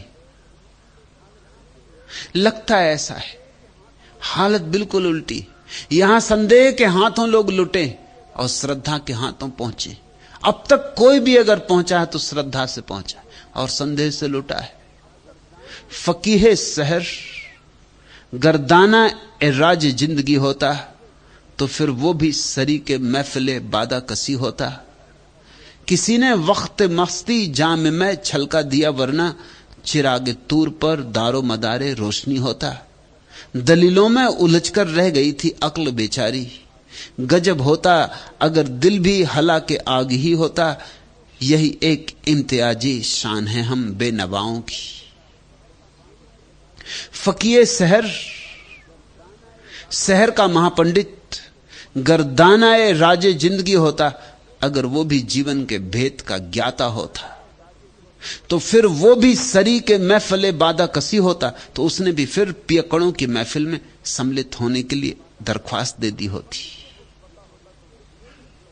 अगर पंडित को कुछ पता होता तो वो भी पियक्कड़ हो गया होता। फिर वो भी शास्त्रों में ही ना उलझा रहता। जहां मधु कलश छलक रहे वहां गया होता। उसने भी सदगुरु खोजे होते। फकीए शहर गर्दाना ए राजे जिंदगी होता तो फिर वो भी सरी के महफिले बादा कसी होता। अगर सच में ही वो पंडित होता तो किताबों में ही ना उलझा रह जाता। तो फिर उसने भी पी होती। तो फिर भी वो पियक्कड़ों के साथ बैठा होता। तो उसने भी फिर मस्तों के साथ दोस्ती बनाई होती। तो वो भी किसी सत्संग में सम्मिलित हुआ होता। किसी ने वक्त मस्ती जाम में छलका दिया वरना चिराग तूर पर दारो मदारे रोशनी होता। दलीलों में उलझकर रह गई थी अक्ल बेचारी। गजब होता अगर दिल भी हला के आग ही होता। बुद्धि में ही उलझे रहोगे या कभी दिल को भी डुबाओगे कहीं। बुद्धि यानी संदेह, दिल यानी हृदय। जब तक दिल ज्ञान का घायल ना हो जाए, जब तक ज्ञान का तीर दिल को ना लगे, तब तक तुम्हारी जिंदगी में चमत्कार ना होगा। तुम्हारी जिंदगी ऐसी रहेगी थोथी, धूल भरी। दलीलों में उलझकर रह गई थी अक्ल बेचारी। गजब होता अगर दिल भी हला के आग ही होता। ये बुद्धि में ही लगते रहे तीर प्रश्नों के। अगर एक आध तीर हृदय में चुभ गया होता तो गजब होता, तो चमत्कार होता। गजब होता अगर दिल भी हला के आग ही होता। यही एक इम्तियाजी शान है हम बेनवाओं की। यही विशिष्टता है इस जगत में एकमात्र। यही एक इम्तियाजी शान है हम बेनवाओं की। बाहर से निर्धन दिखाई पड़ने वाले, बाहर से सरल सीधे दिखाई पड़ने वाले लोग, मगर उनकी यही शान है, उनकी यही प्रतिभा है। उनका हृदय घायल, वे प्रेम से पीड़ित हैं। उनके भीतर श्रद्धा का आविर्भाव हुआ है। उनके भीतर शिष्यत्व जन्मा है। गुरु बचन विसरे नहीं, कभू न टूटे डोरी। पियत रहो सहजे दुल्हन, राम रसायन घोरी। कहते हैं दुल्हन कि कुछ भी करूं गुरु के वचन नहीं बिसरते मुझे। बिसारना चाहूं तो भी नहीं बिसरते, छाया की तरह पीछे पड़े रहते। उठूं बैठूं जागूं सोऊं वे साथ ही होते, हवा की तरह घेरे रहते। जैसे श्वास चलती रहती ऐसा ही उनका स्मरण चलता रहता। गुरु वचन विसरे नहीं, कभू न टूटे डोरी। वो जो धागा जुड़ गया है प्रेम का, वो जो प्रीति का धागा जुड़ गया, वो टूटता ही नहीं, तोड़ने का उसे उपाय नहीं। कोई तलवार उसे काट नहीं सकती और कोई आग उसे जला नहीं सकती। पियत रहो सहजे दुल्हन राम रसायन घोरी। और अब तो पीता ही रहता हूं, राम रसायन को घोलता रहता हूं और पीता जाता हूं। ऐसे ही दुल्हन कहते हैं तुम भी सौभाग्यशाली बनो जैसा मैं बना कि मैंने गुरु के पास राम रसायन पी, डोर न टूटने दी, भीतर जिक्र को जगाए रखा। ऐसे ही तुम भी पियो, सुनो ही मत, पियो पचाओ। रक्त मांस मज्जा बन जाएं गुरु के वचन, तुम्हारे अंग बन जाएं, तुम्हारी बुद्धि की सूचनाएं ही ना रहें, तुम्हारे हृदय पर फैल जाएं। तुम्हें कोई काटे तो भी गुरु के ही वचनों को तुम्हारे भीतर पाए, या वही जिक्र परमात्मा का। कहते हैं सरमत की जब गर्दन काटी गई तो ऐसा चमत्कार हुआ। होना चाहिए, हुआ हो या ना हुआ हो, मगर होना चाहिए। यह बात ऐतिहासिक हो या ना हो, मगर यह बात आध्यात्मिक है और गहरी, इतिहास से ज्यादा गहरी। तथ्य ना भी हो मगर सत्य है। सरमत का यह कसूर था कि वो घोषणा करता था अनल हक की कि मैं ईश्वर हूं, और यह मुसलमानों को बर्दाश्त ना हुआ। यह कैसे बर्दाश्त हो? यह इतनी हिम्मत तो केवल इस देश में हुई कि अहम ब्रह्मास्मि की उद्घोषणा को हमने अंगीकार किया। हमने तत्वमसी की उद्घोषणा को अंगीकार किया। हमने कहा यह और वह एक हैं, इसे हमने सिद्धांतता स्वीकार किया। हमने किसी अहम ब्रह्मास्मि की घोषणा करने वाले को सूली नहीं दी और न गर्दन काटी।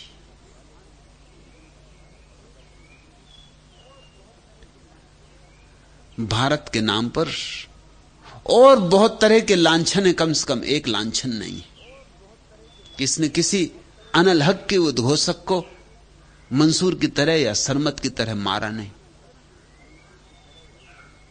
इतनी समझ रखी, इतना शिष्टाचार रखा। सरमत की गर्दन काट दी गई। जब गर्दन काटी गई तो आखिरी वक्त सरमत से कहा गया कि अब भी तू माफी मांग ले और कह दे कि मैं ईश्वर नहीं हूं, तो तुझे क्षमा मिल सकती। लेकिन सरमत ने कहा कि ये मेरे बस के बाहर, जैसा है उससे अन्यथा मैं कैसे कह दूं। और मैं तुमसे इतना कहता हूं कि गर्दन मेरी काटो या ना काटो, गर्दन नहीं कटेगी तो भी वही कहूंगा, और गर्दन कट गई तो भी वही कहूंगा। ये मैं कह ही नहीं रहा हूं, ये वो कह रहा है जो गर्दन के पार है। फिर उसकी गर्दन काट दी गई और लाखों लोगों की भीड़ इकट्ठी थी, और उस भीड़ ने एक चमत्कार देखा। मस्जिद की सीढ़ियों से उसकी गर्दन लुढ़कती हुई नीचे आई, और हर सीढ़ी पे उस गर्दन ने आवाज दी, अनल हक, मैं ईश्वर हूं। 3 बार आवाज थी। यह प्रीतिकर बात है। ऐसा ऐतिहासिक रूप से हो यह जरूरी नहीं, मगर सरमत जैसे व्यक्ति के आंतरिक सत्य की उद्घोषणा है इसमें, जिसके रोए रोए में बात समा गई हो, उसकी मृत्यु में भी घोषणा हो सकती। और यह भी हो सकता है कि ऐसा हुआ हो। इस जगत में इतने चमत्कार हो रहे हैं कि ये छोटा मोटा चमत्कार है, यह भी हो सकता है। इस तरह का उल्लेख सरदार पूर्ण सिंह ने स्वामी रामतीर्थ के संबंध में भी किया है, और वो तो पुरानी बात नहीं। और सरदार पूर्ण सिंह सजग विचारशील व्यक्ति थे, कोई भावुक भक्त नहीं। एक रात स्वामी राम के साथ रुके। टेहरी गढ़वाल की पहाड़ियों में राम मेहमान थे, टहरी गढ़वाल के नरेश का एक बंगला था दूर पहाड़ियों में, उसमें ठहरे थे। सरदार पूर्ण सिंह साथ रुके। आधी रात अचानक राम राम राम ऐसी आवाज आने लगी। चौंके, कौन राम राम कर रहा है? क्या रामतीर्थ बैठ के ध्यान कर रहे हैं? उठे, लालटेन जलाई, राम तो सोए, लेकिन आवाज आ रही। सोचा कोई बाहर होगा। बरन्ने में जाके चक्कर लगाए, पूरे बंगले का चक्कर लगाए, कोई नहीं, सब तरफ सन्नाटा है। लेकिन हैरान हुए कि बाहर गए तो आवाज थोड़ी धीमी आने लगी, और भीतर आए तो आवाज जोर से आने लगी। फिर आए राम के पास। जब बिल्कुल पास आए खाट के, तो देखा कि आवाज और जोर से आने लगी। तो राम के हाथ पर कान रख के, पैर पर कान रख के सुना तो आवाज बहुत जोर से आने लगी। तो राम को जगाया और कहा कि आप क्या कर रहे हैं? आपके शरीर से राम राम राम की आवाज आ रही। तो राम ने कहा, बहुत स्मरण किया पहले, वो स्मरण समा गया है। अब मैं तो नहीं करता, मगर वो अपने से होता रहता, प्रतिध्वनि गूंजती रहती। तुम घबराओ ना, तुम मजे से सो जाओ। क्षमा करना, मुझे तुम्हारी नींद में बाधा पड़ी, मगर मेरे बस के बाहर। अगर शरीर से राम की ध्वनि उठ सकती तो कुछ आश्चर्य नहीं कि सरमत की गर्दन से भी उठाई हो। मगर ऐसा ही जब जिक्र तुम्हारे भीतर समा जाए, तभी जानना कि राम रसायन को घोल कर पिया, कि अब उसे पचाया। और जितना दोहराओगे, जितना भाव में गहराओगे, उतनी ही भीतर और भीतर, क्योंकि तुम्हें अपनी गहराइयों का पता नहीं है कि तुम कितने गहरे हो। तुम उतने ही गहरे हो जितना यह आकाश गहरा है। मिकराज खुद अपने को कतर जाती है, जम जाती है लो आग ठिठर जाती है। जितना भी उभारती है जिस चीज को अक्ल, उतना ही वो गार में उतर जाती। उभारो अपनी प्रतिभा में किसी भी बात को, उभारो और तुम पाओगे कि वो तुम्हारे भीतर और भीतर और तुम्हारी गहराइयों में उतर गई। और तुम्हारे भीतर ऐसी गहराइयां हैं जहां जो नहीं होना चाहिए होता है। कैंची खुद को नहीं काट सकती, मिकराज खुद अपने को कतर जाती, लेकिन तुम्हारे भीतर ऐसी गहराइयां जहां कैंची खुद कैंची को काट देती। जम जाती है लौ। अब आग की लौ नहीं जम सकती, क्योंकि आग की लौ आग है, जम कैसे सकती? कोई बर्फ तो नहीं। जम जाती है लौ, आग ठिठर जाती है। तुम्हारे भीतर ऐसी गहराइयां हैं, ऐसे रहस्यों के लोक हैं। जितना भी उभारती है जिस चीज को अक्ल, उतना ही वो गार में उतर जाती। तुम्हें अपनी ही गहराइयों को कोई पता नहीं। तुम अपने ही घर के द्वार पर बैठे हो, भीतर ही नहीं गए। तुम अपने महल में ही प्रविष्ट नहीं हुए। तुम महल के बाहर ही घूम रहे हो, बड़े प्रसन्न हो। तुम्हें अपने ही खजानों से कोई नाता रिश्ता नहीं बना, और तुम दूसरों की खजानों पर आंखें ललचा रहे हो। काश तुम्हें अपना खजाना मिल जाए तो तुम्हारी ईर्ष्या, तुम्हारी जलन, तुम्हारा लोभ तत्क्षण गिर जाए, क्योंकि उससे ज्यादा पाने को न कहीं कुछ है, न कभी कुछ था, न कभी कुछ होगा। तुम परम धन हो, तुम परम पद हो।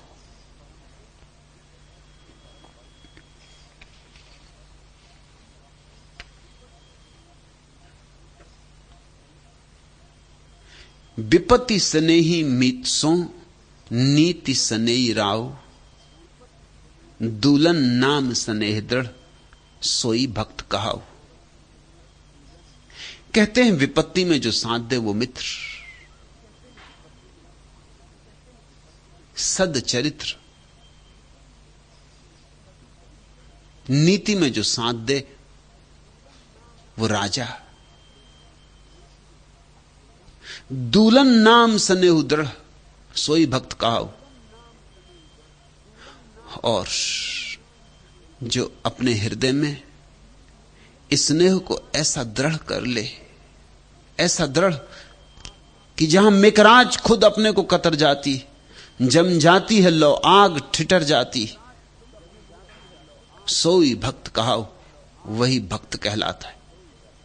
विद्यार्थी, शिष्य और भक्त, भक्त पराकाष्ठा है। वहां बस स्नेह ही स्नेह रह जाता है और सब विलीन हो जाता है। प्रीति ही प्रीति रह जाती। प्रीति की उस परम सघनता का नाम भक्ति है।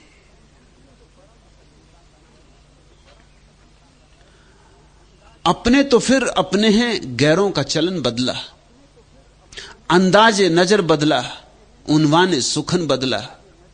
दीवाने तो दीवाने, खोए गए फरफाने, यूं फसले बहार आई, यूं रंग चमन बदला। फिर दौर में सागर है, फिर मौज में सहबा है, तकदीर चमन बदली, आईने चमन बदला। जो कतरा है मोती है, जो जर्रा है नाफा है। मैं आरे नजर बदला, हर नक्श कोहन बदला। तुम्हारे भीतर प्रीति सघन हो तो सारी दुनिया दूसरी हो जाती। अपने तो फिर अपने हैं, गैरों का चलन बदला, अंदाजे नजर बदला, उनवाने सुखन बदला। दीवाने तो दीवाने, खोए गए फरफाने। दीवाने तो खो ही जाते हैं जब प्रीति सघन होती। बड़े बड़े बुद्धिमान वे भी दीवाने हो जाते। प्रेम की अलमस्ती ऐसी। दीवाने तो दीवाने, खोए गए फरफाने, यूं फसले बहार आई, यूं रंग चमन बदला। जब बहार आती, फसले बहार आती और जब चमन का रंग बदलता है तो फूल कांटे भी खिल जाते हैं। फूल पत्थर भी खिल जाते हैं। दूल्हन नाम स्नेह दृढ़, सोई भक्त कहाओ। इस चमत्कार को घटने दो अपने में। बनो भक्त, तो ही तुम जान सकोगे कि जीवन का रहस्य क्या है। तो ही तुम जान सकोगे कि परमात्मा ने कितना दिया है और फिर भी तुम नंगे के नंगे, फिर भी तुम भिकमंगे के भिकमंगे। और परमात्मा ने इतना दिया है कि तुम सम्राट हो। राम नाम दुई अक्षरे, रटे निरंतर कोई। दूलन दीपक बारी उठे, मन परतीत जो होई। रटते रहो। रटने से ख्याल रखना शब्दों की मतलब नहीं, भाव में गहराते रहो, गहराते रहो। राम नाम दुई अक्षरे, ये छोटा सा नाम राम का। रटते रहो, रटे निरंतर कोई। दूलन दीपक बरी उठे, इसको रटते रटते ही भीतर का दिया जल उठता है। तुमने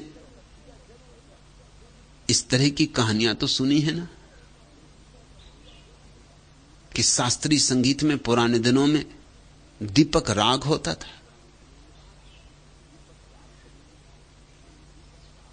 एक विशिष्ट राग के बजाने से बुझे हुए दिए में ज्योति जल जाती थी। आज तो बात कल्पना जैसी लगती है, कहानी जैसी लगती, पुराण जैसी लगती, लेकिन वैज्ञानिक कहते हैं कि यह संभव है। क्यों कि ध्वनि विद्युत का ही एक रूप है और ध्वनि की एक खास तरह की चोट आग पैदा कर सकती है। इसलिए जब फौजी टुकड़ी कभी किसी पुल पर से गुजरती है तो उनको कह दिया जाता है कि वो लयबद्धता से ना चलें, जैसी उनकी चलने की आदत होती, लेफ्ट राइट, उसको तोड़ दें। क्योंकि बहुत बार ऐसा हुआ है कि सब तरफ से मजबूत पुल टुकड़ी के लेफ्ट राइट करते हुए गुजरने से टूट गया है और धीरे धीरे यह समझ में आया कि वो एक खास लय की जो चोट है वो पुल को तोड़ देती। उस लय से पुल पर से गुजरना नहीं होता। इसलिए दुनिया के सारे देशों में जब भी कोई सेना पुल पर से गुजरती तो उसको कह दिया जाता है कि लयबद्धता से ना चले, लय को तोड़ दे। लय का आघात,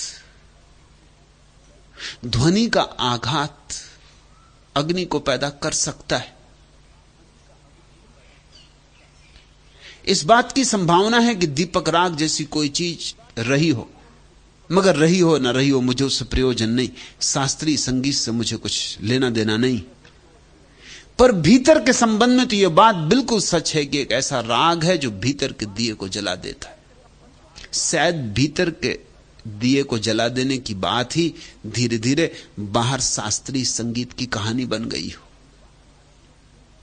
वह है राम की रटन, वह है प्रभु नाम। कोई भी नाम, कुछ ये मत सोचना कि राम राम ही कहोगे तो स्मरण की बात है, अल्लाह कहोगे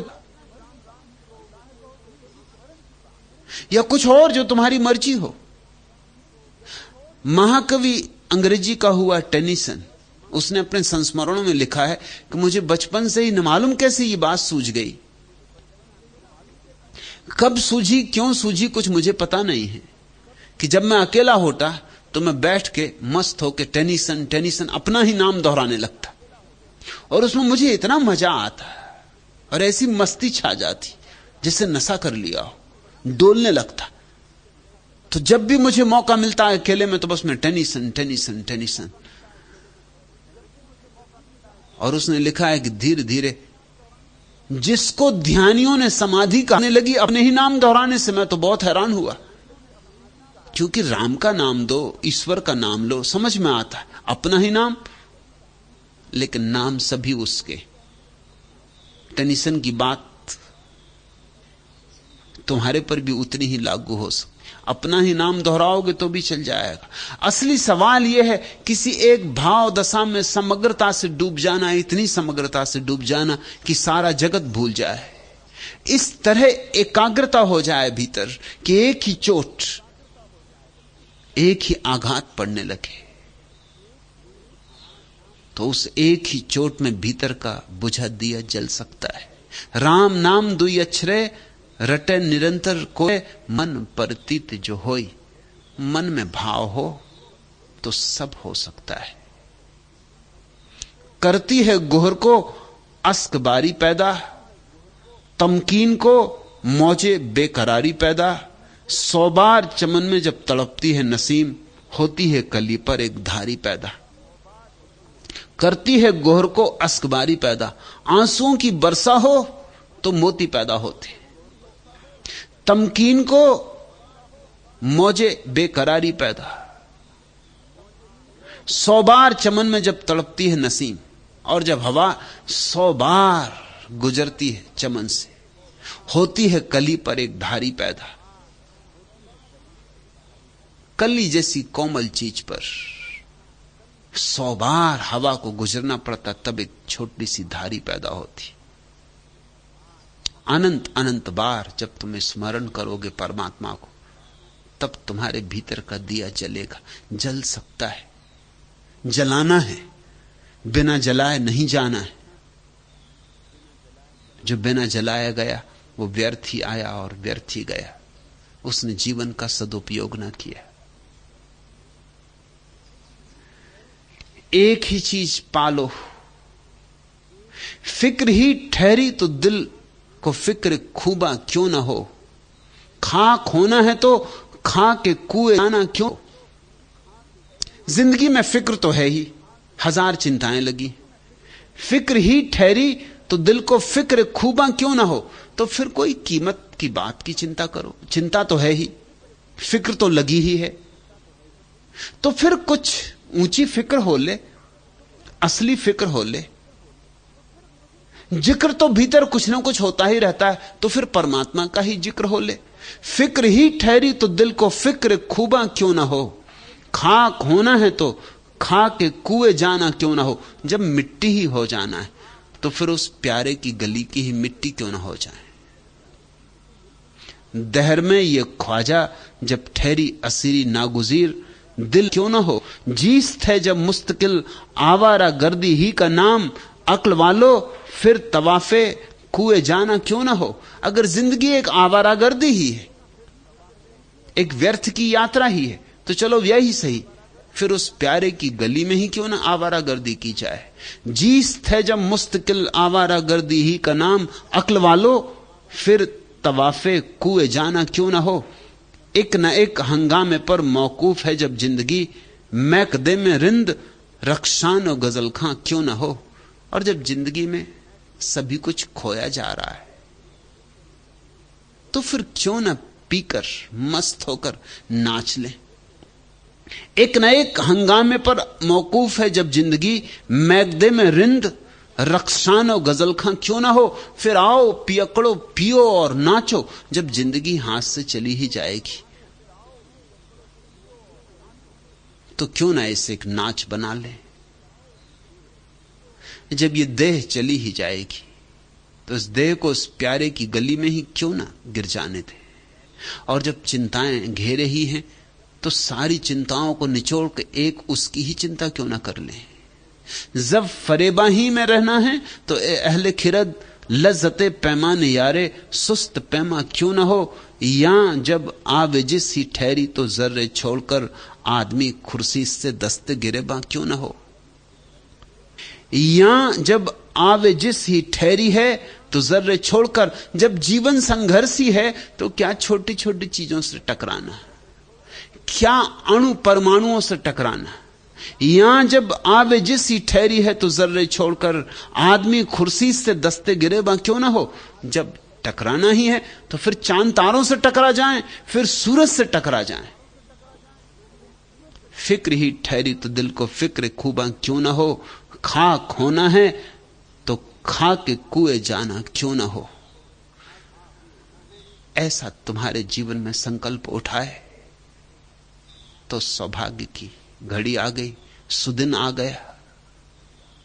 जल संकल्प की सघनता, राम नाम दुई अक्षरे रटे निरंतर कोई, दुल्हन दीपक बरी उठे मन परतीत जो होई। आज इतना है।